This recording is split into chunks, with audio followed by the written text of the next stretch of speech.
स्वागतम। आज का मुख्य विषय है आचार्य मोहम्मद विरचित काव्य प्रकाश का काव्य स्वरूप, जिसे हम काव्य लक्षण भी कहते हैं। तो आइए देखते हैं कि आचार्य मोहम्मद ने अपने काव्य स्वरूप में क्या कहा है। कहते हैं एवमस्य कारणम उक्त्वा स्वरूपम आह।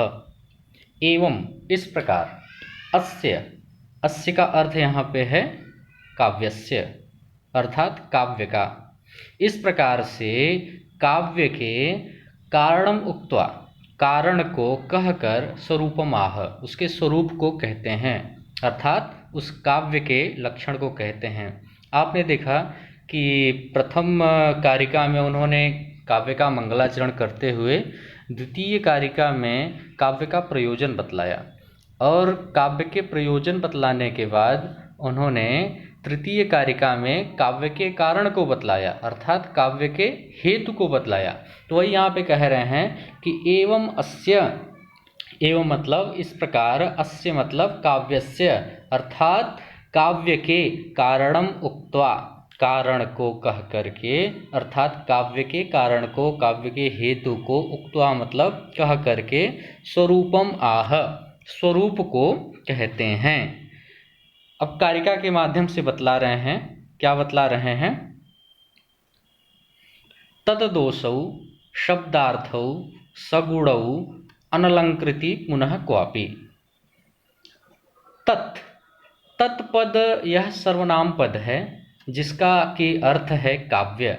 आपने देखा होगा कि द्वितीय कारिका में उन्होंने काव्यम यशसे अर्थकृते व्यवहार विदेशी वेतरक्षते सत्य परिनिर्वृत्तये कांता सम्मित तयोपदेश युदे, इस कारिका में एक बार उन्होंने काव्य पद का प्रयोग कर दिया है। तो अब जब भी उन्हें काव्य पद का प्रयोग करना होगा तो वह काव्य शब्द को न कहकर उसके सर्वनाम शब्द का प्रयोग करेंगे। जैसा कि आपने देखा होगा तृतीय कारिका में जब वह कारण को बतला रहे हैं, शक्तिर निपुणता लोक शास्त्र काव्याद्य विक्षणात् काव्यज्ञ शिक्षाभ्यास इति हेतुस्तदुद्भवे, तदुद्भवे। तो यहाँ पे तदुद्भवे में जो तत् है वह काव्य पद का वाचक है। उसी तरह से जब प्रयोजन बतलाते समय उन्होंने काव्य शब्द को एक बार कह दिया, तो उस काव्य शब्द को यदि आगे उन्हें जहाँ कहीं भी कहना होगा तो वह काव्य शब्द का प्रयोग न करके उसके सर्वनाम शब्द का प्रयोग करेंगे। वही यहाँ पर उन्होंने काव्य शब्द का प्रयोग न करके उसके सर्वनाम शब्द का प्रयोग कर रहे हैं, तत् मतलब काव्य। तो यहाँ पे जो तत् शब्द है वह सर्वनाम पद है, और उस सर्वनाम पद का अर्थ है काव्य। जैसा कि आपको विदित होना चाहिए कि कोई भी सर्वनाम शब्द वह किसी पूर्व पद का परामर्शक होता है, और पूर्व पद जो कि प्रयोजन में बतला दिया गया है कि काव्यम, यानी काव्य पद के लिए ही यहाँ पर तत्शब्द का प्रयोग किया जा रहा है। तो आप पूरे इस काव्य के लक्षण को देखेंगे, तत् अदोषौ शब्दार्थौ सगुणौ अनलंकृति पुनः क्वापि। ये तो मैंने अलग अलग करके बता दिया। यदि आपको एक साथ पढ़ना है तो तददोषौ शब्दार्थौ सगुणावनलंकृति पुनः क्वापि। यहाँ पे आप देखेंगे कि एक पद है तत् और दूसरा पद है शब्दार्थौ। इस पूरे लक्षण में केवल दो ही मूल पद हैं, एक है तत् और दूसरा है शब्दार्थौ। शब्दार्थौ का अर्थ है शब्दश्च अर्थश्च, शब्दार्थौ यहाँ पे द्वंद्व समास किया गया है। तो शब्द और अर्थ, शब्द और अर्थ क्या है? तो कहा तत्, तत् का अर्थ काव्य, यानी शब्द और अर्थ ही काव्य है। पूरी इस कारिका का अर्थ केवल इतना ही है मूल पदों के द्वारा कि शब्दार्थौ तत्, तत् का मतलब काव्यम, क्या हो गया मतलब शब्दार्थौ काव्यम, यानी शब्द और अर्थ काव्य होता है, शब्द और अर्थ काव्य होता है। अब देखेंगे कि इन दोनों पदों के अतिरिक्त तत् और शब्दार्थौ, इन दोनों पदों के अतिरिक्त जितने भी आपको अन्य पद दिख रहे हैं वह शब्दार्थौ का ही विशेषण है। शब्दार्थौ शब्दश्च अर्थश्च शब्दार्थौ, यह प्रथमा विभक्ति द्विवचन का रूप है। जिस तरह से बालकः बालकौ है, उसी तरह से शब्दार्थौ बालकौ की तरह शब्दार्थौ भी प्रथमा विभक्ति द्विवचन का रूप है। अब जितने भी आपको प्रथमा विभक्ति द्विवचन के रूप दिखेंगे वह पद इस शब्दार्थौ का विशेषण बनेगा। अर्थात यह शब्दार्थौ विशेष्य पद है। इसके अतिरिक्त जितने भी इसमें पद दिख रहे हैं वह इस शब्दार्थौ का विशेषण है। तो पहला विशेषण है, तत् को यदि अलग कर लेंगे तो बचा क्या, अदोषौ, यानी पहला विशेषण है अदोषौ। और दूसरा विशेषण है, यहाँ पे अयादि संधि है, एचो अयवायावः सूत्र लगाएंगे तो यहाँ पे अयादि संधि हुई है, इसको यदि हम तोड़ेंगे तो ये हो जाएगा सगुणौ। अब तीसरा पद हमको मिला अनलंकृति, क्योंकि यहाँ पे व में अ छुपा हुआ है। अयादि संधि तोड़ने के बाद जब हम विच्छेद करेंगे तो यहाँ पे व में अ छुपा हुआ है, तो हो जाएगा तीसरा विशेषण अनलंकृति। यहाँ पे अनलंकृति यह प्रथमा विभक्ति द्विवचन का रूप है। जिस तरह से शब्दार्थौ प्रथमा विभक्ति द्विवचन का रूप है, अदोषौ प्रथमा विभक्ति द्विवचन का रूप है और सगुणौ प्रथमा विभक्ति द्विवचन का रूप है, उसी तरह से अनलंकृति, इसीलिए त में दीर्घ इकार की मात्रा लगी है। जिस तरह से आप मति शब्द का रूप चलाते हैं, मति मति मतयः, उसी तरह से कृति कृति कृतयः, तो यह प्रथमा विभक्ति द्विवचन का रूप है अनलंकृति। तो क्या हो गया अर्थ कि शब्दार्थौ, तो वह शब्दार्थौ कैसा हो, तो कहा अदोषौ, यानी दोष रहित हो। वह शब्दार्थ दोष रहित हो। और कैसा हो, तो कहा सगुणौ, यानी गुण से युक्त हो। वह शब्दार्थ गुण से युक्त हो। और कैसा हो शब्दार्थ, तो कहा अनलंकृति पुनः क्वापि, पुनः क्वापि, क्वापि का अर्थ कहीं कहीं, कहीं कहीं अनलंकृति यानी अलंकार रहित, ठीक है, कहीं कहीं अलंकार रहित शब्दार्थ काव्यम, तत्काव्यम यानी काव्य होता है। तो अब पूरे इस कारिका का अर्थ देखेंगे कि अदोषौ अर्थात दोष रहित, सगुणौ अर्थात गुण से युक्त, अनलंकृति पुनः क्वापि यानी कहीं कहीं, क्वापि मतलब कहीं कहीं, अनलंकृति कहीं कहीं अलंकार रहित शब्दार्थ, शब्दार्थौ तत् माने काव्यम यानी काव्य होता है। क्या हो गया पूरा अर्थ कि दोष रहित, गुणों से युक्त, कहीं कहीं अलंकार रहित शब्दार्थ काव्य कहलाता है। यही इस काव्य का लक्षण है। आप देखेंगे कि इस काव्य के लक्षण में मम्मटाचार्य ने जिन शब्दों का प्रयोग किया है, इस काव्य प्रकाश में इन्हीं काव्य लक्षणों का ही इन्होंने पूरी के पूरे काव्य प्रकाश में व्याख्या की है। जैसे आप क्रमशः देखें कि आपने यहाँ पे तत्शब्द का प्रयोग किया है और तत्शब्द का हमने अर्थ बतलाया कि काव्य होता है। तो पहले उन्होंने काव्य का यानी इस ग्रंथ का मंगलाचरण करते हुए काव्य का प्रयोजन बतलाया, फिर इसके बाद काव्य का हेतु बतलाया, अब इस काव्य का लक्षण बतला रहे हैं। फिर इसके बाद उस काव्य के कितने भेद होते हैं, 3 भेद होते हैं, उत्तम काव्य, मध्यम काव्य और अधम काव्य, जिसको ध्वनि काव्य, गुणीभूत काव्य और चित्र काव्य कहा जाता है। तो इन क्रमशः इन 3 भेदों का वर्णन प्रथम उल्लास में करेंगे। फिर दूसरे उल्लास में यहाँ पे शब्दार्थ शब्द का प्रयोग किया है। तत्से तो काव्य हो गया, तो पहले उल्लास में उन्होंने काव्य से संबंधित उसके मंगलाचरण, काव्य प्रयोजन, काव्य हेतु, काव्य का लक्षण और काव्य के भेद, इनका वर्णन किया। दूसरे उल्लास में शब्दार्थ शब्द की व्याख्या करेंगे। तो शब्दार्थ में पहले शब्द है, फिर इसके बाद अर्थ शब्द है। तो शब्द कितने प्रकार के होते हैं? तो 3 प्रकार के शब्द होते हैं, वाचक, लक्षक, व्यंजक। और 3 प्रकार के अर्थ होते हैं, वाच्य, लक्ष्य, व्यंग्य। और 3 प्रकार की शक्तियाँ होती हैं, अविधा, लक्षणा, व्यंजना। तो इस शब्दार्थ की व्याख्या करेंगे द्वितीय उल्लास में। फिर इसके बाद तृतीय उल्लास में अर्थ व्यंजकता का अलग से व्याख्या करेंगे, क्योंकि इसमें शब्दार्थ में अर्थ शब्द भी निहित है, इसलिए अर्थ व्यंजकता का तृतीय उल्लास में वर्णन करेंगे, व्याख्या करेंगे। इसके बाद चतुर्थ उल्लास में, जो पहले उल्लास में काव्य के 3 भेद बतलाए थे, उसमें जो पहला भेद था ध्वनि काव्य, अर्थात जिसको हम उत्तम काव्य कह सकते हैं, तो चतुर्थ उल्लास में उन्होंने ध्वनि काव्य अर्थात उत्तम काव्य का वर्णन किया है। 5वें उल्लास में काव्य के दूसरे भेद गुणीभूत व्यंग काव्य का वर्णन किया है।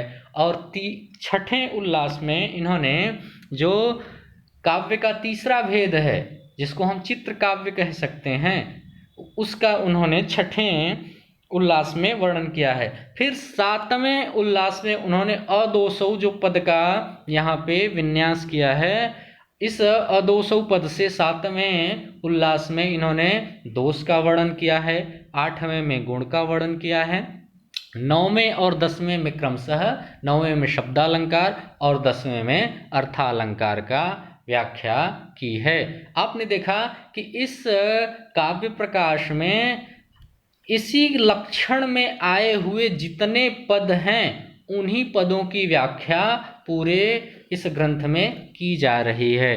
तो आपने देखा कि इस काव्य का लक्षण क्या हुआ, तो कहा तत् शब्दार्थौ, यानी शब्दार्थौ काव्यम, यानी शब्द और अर्थ काव्य होते हैं। तो वह शब्दार्थ कैसा होना चाहिए, किस शब्दार्थ को, किस तरह के शब्दार्थ को हम काव्य कहेंगे, तो कहा अदोषौ, यानी दोष रहित शब्दार्थ को ही काव्य कहेंगे। अलग अलग अन्वय करके देख सकते हैं। शब्दार्थौ अदोषौ, अदोषौ शब्दार्थौ तत्, यानी दोष रहित शब्दार्थ को काव्य कहेंगे। और कैसे शब्दार्थ को काव्य कहेंगे, तो कहा सगुणौ शब्दार्थौ काव्यम, यानी गुण से युक्त शब्दार्थ को काव्य कहेंगे। और तीसरा विशेषण बताया अनलंकृति पुनः क्वापि, यानी कहीं कहीं अलंकार रहित शब्दार्थ को भी काव्य कहेंगे। ठीक है, अर्थ समझ में आ गया। आगे बढ़ते हैं। यहाँ पे मैंने बतलाया था कि विशेष्य पद है शब्दार्थौ, और इसके बाद विशेषण इसके 3 पद हैं, अदोषौ, सगुणौ एवं अलंकृति। अब वृत्ति में बता रहे हैं कि दोष गुणालंकारा वक्ष्यन्ते। क्या कहा, दोष गुणालंकारा वक्ष्यन्ते। यहाँ पे बतलाया था उन्होंने अदोषौ, वही कहा दोष, सगुणौ गुण, अनलंकृति अलंकार, वक्ष्यन्ते यानी आगे इनका हम वर्णन करेंगे। मम्मटाचार्य कह रहे हैं कि दोष गुण अलंकार इत्यादि का हम आगे चल के दोष का 7वें उल्लास में, गुण का 8वें उल्लास में और अलंकार का 9वें और 10वें उल्लास में वक्ष्यन्ते यानी वर्णन हम करेंगे।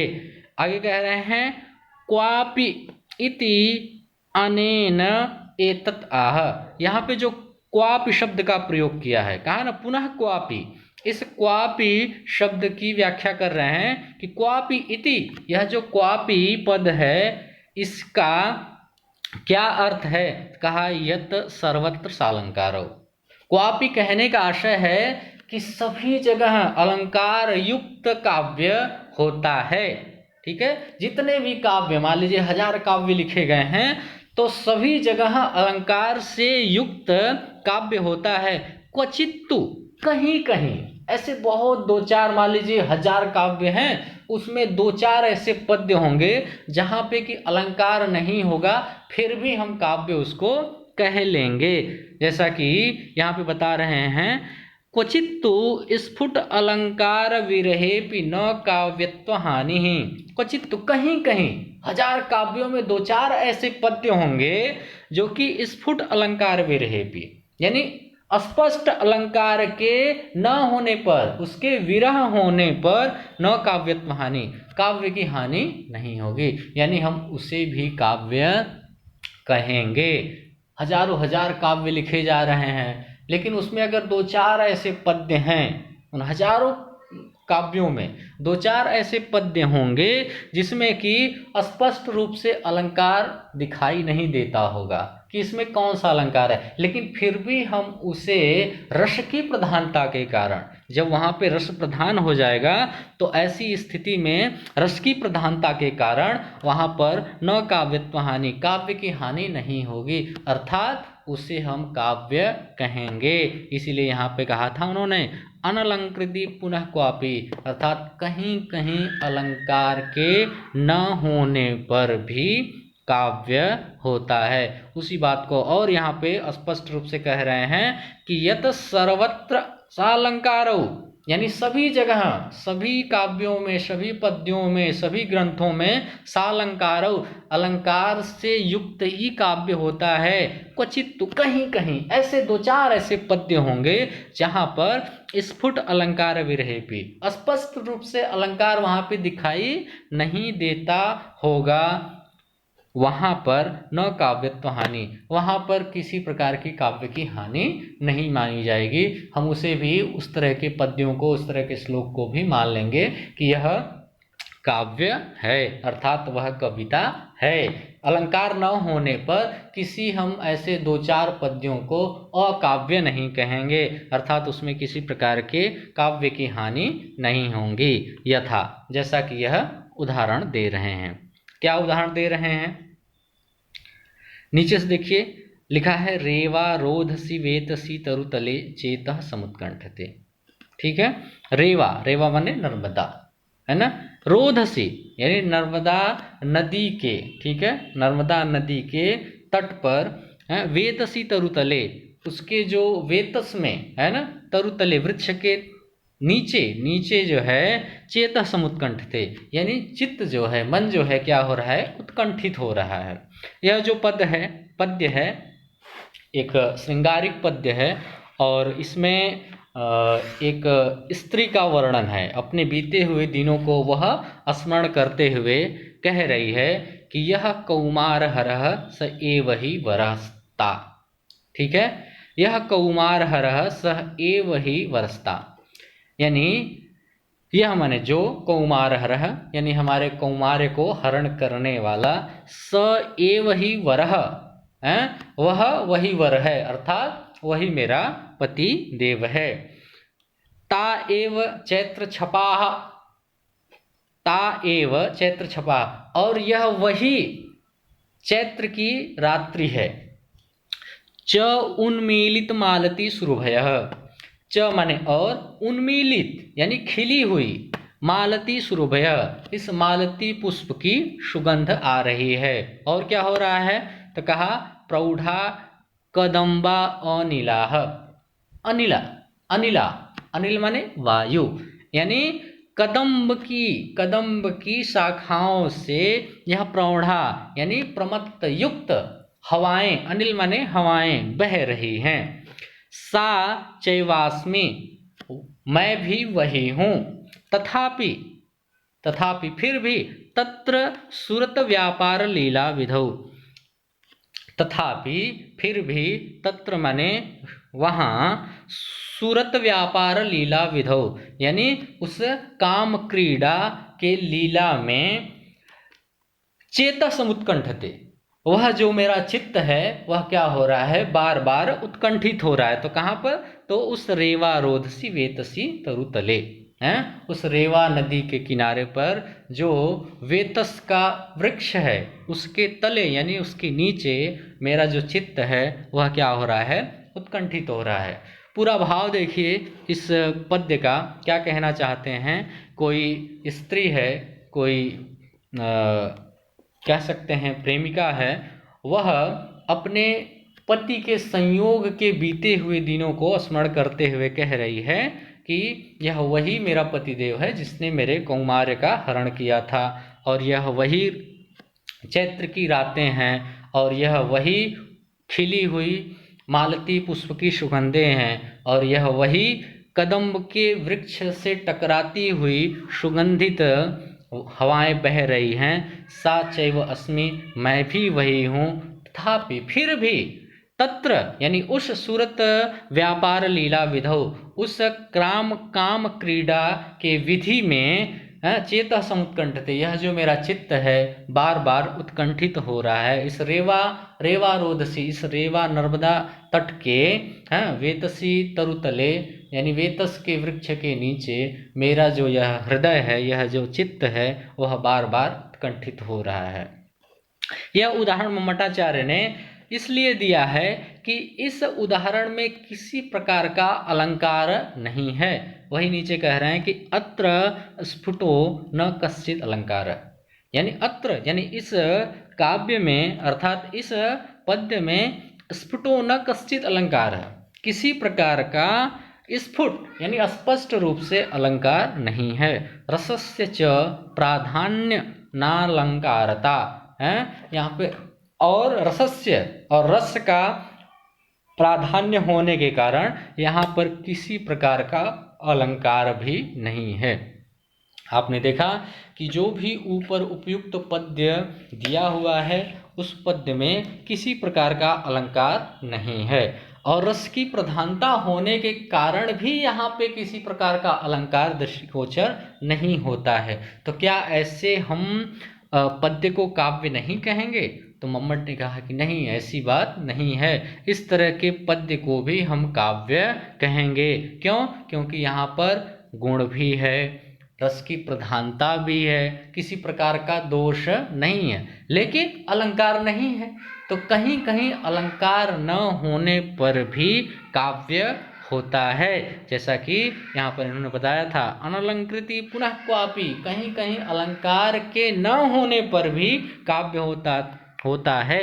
उसी बात को यहाँ पर उन्होंने बताया था, क्वचित तो स्फुटालंकार विरहे पिन काव्यत्वानि, यानी कहीं कहीं स्फुट अलंकार के न होने पर भी काव्य की हानि नहीं होती है। जैसा कि इस उदाहरण के माध्यम से उन्होंने बतला दिया कि इस पद्य में किसी प्रकार का स्पष्ट अलंकार नहीं है। अत्र स्फुटो न कश्चित अलंकार है, किसी प्रकार का स्पष्ट अलंकार नहीं है, केवल रस की प्रधानता है। रसस्य च प्राधान्य, रस की प्रधानता होने से भी यहाँ पर किसी प्रकार की अलंकार नहीं है। यदि अलंकार यहाँ पे नहीं है, इस पद्य में नहीं है, तो क्या हम इसे काव्य न समझें? तो मम्मट ने कहा कि नहीं, इसे काव्य माना जाएगा, क्योंकि यहाँ पे गुण है, दोष से रहित है, केवल अलंकार नहीं है। तो अलंकार न होने से कहीं कहीं काव्य भी होता है, इसलिए हम इसे काव्य मानेंगे, और यह अपने आप में पूर्ण काव्य है।